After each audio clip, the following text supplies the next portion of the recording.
चा गैरसमज झालाय, भाजपनं ओबीसीचं आरक्षण संपवलंय। या प्रश्नाचं उत्तर प्रसाद लाडांनी द्यावं किंवा सरकार चालवणाऱ्या प्रसाद लाडांच्या नेत्यांनी द्यावं। गेलंय आमचं आज ओबीसीचं आरक्षण। त्या 9 जजेसच्या खंडपीठासमोर ताऊन सुलाकून मंडल आयोग इम्प्लिमेंट झालाय, सुप्रीम कोर्टाच्या निर्देशानं झालाय, देशभरातल्या प्रत्येक राज्यात इम्प्लिमेंट झालाय।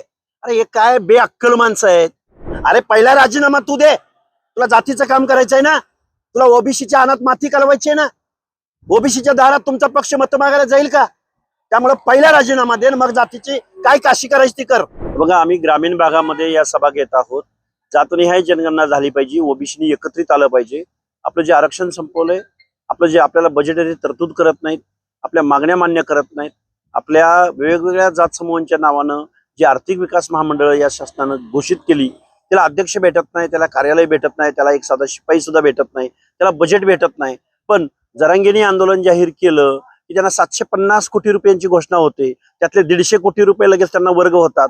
म्हणजे ओबीसीच्या बाबतीमध्ये जो दुजाभाव या महाराष्ट्र शासनाच्या माध्यमातून होतोय, त्या बाबतीमध्ये आम्ही ओबीसी बांधवांना जागृत करत आहोत। आणि जातनिहाय जनगणना झाली पाहिजे यासाठी आम्ही 100 सभा घ्यायचं नियोजन केलेलं आहे।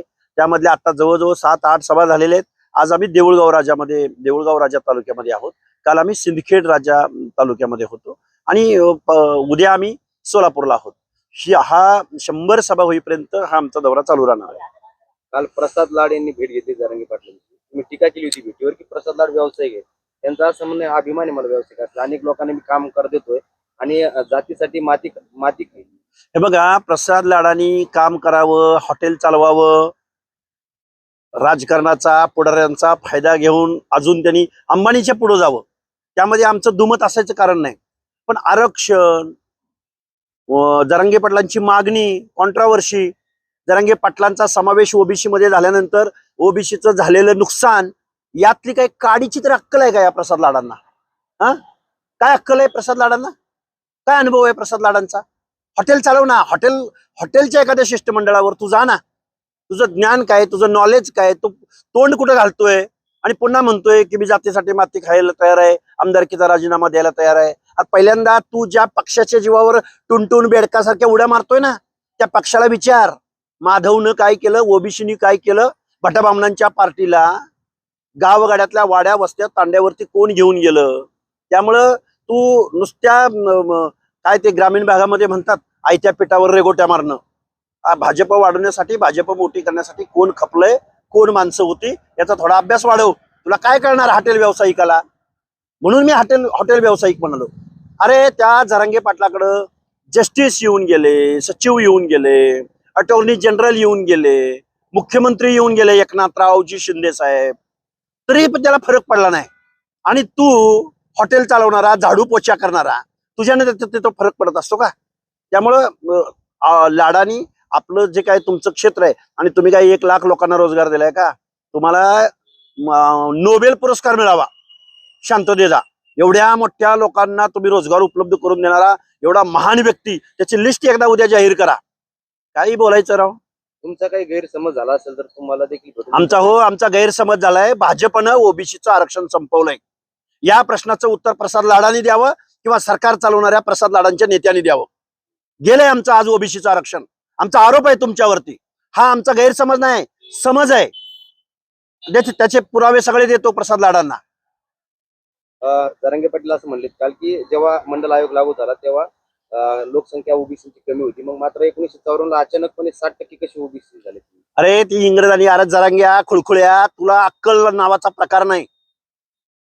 ही जी आकडेवारी सांगितली जाते ती 1931च्या इंग्रजांच्या कास्ट वाईज सेन्ससच्या आधारावर सांगितली जाते। त्यामुळं 1960च्या लोकसंख्येचा बेस आहे आणि नॅचरल जी संख्या वाढते तीच असणार ना।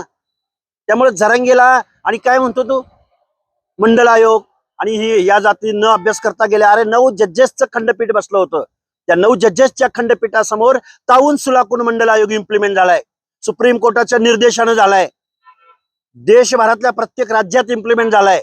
अरे हे काय बेअक्कल माणसं आहेत। आणि तो लाड हॉटेलवाला, बेअक्कल माणसं एकत्रित आल्यावर असेच आरोप करणार ना? इथं संविधान आहे, इथं लोकशाही आहे, इथं शासन प्रशासन आहे, इथं वेगवेगळ्या स्तरावरती डिसिजन घेणारे, डिसिजन इम्प्लिमेंट करणारे वेगवेगळी शासकीय आस्थापना आहेत। मनोज जरांगे आयमाई काढणारा मुख्यमंत्र्याची, नेत्यांना आयमाईवरून बोलणारा, हे काय यांच्याकडून अपेक्षित करायचंय? आम्ही चाललोय महाराष्ट्रातला ओबीसी आम्हाला एकत्र करायचा आहे, भटक्या विमुक्त जाती जमातीला एकत्र करायचा आहे. ज्या राजकारणाच्या जोरावरती ओबीसीच्या अनाथ माती कालवायला हे लाड्यासारखी माणसं चाललेत, या माणसांना धडा शिकवायचा आहे आणि त्यांच्या पक्षाला सुद्धा. प्रसाद लाड असं म्हणले की मनोज जरांगे माझे मोठे बंधू आहेत, त्यांनी एकदा मला संधी द्यावी, त्यांच्या मागण्या मान्य नाही झाल्या तर राजीनामा देईल. कोण? अरे पहिला राजीनामा तू दे. तुला जातीचं काम करायचंय ना, तुला ओबीसीच्या अनाथ माती कालवायची आहे ना, ओबीसीच्या दारात तुमचा पक्ष मत मागायला जाईल का? त्यामुळे पहिला राजीनामा दे, मग जातीची काय काशी करायची ती कर. तू आमच्या मतावर तुझा पक्ष सत्तेत येणार, तो पक्ष तुला आमदार करणार आणि तू पुढे पुढे येऊन चोदेगिरी करणार का? त्यामुळं आम्ही आमची भाषा अजून आम्ही संयमात बोलतो, अजून आम्ही लोकशाहीमध्ये जी भाषा अपेक्षित आहे त्या भाषेत बोलतोय. आम्ही आमच्या अवकातीवर आलो ना तर या लाडला आणि या जरांगेला पळता भुई थोडी होईल.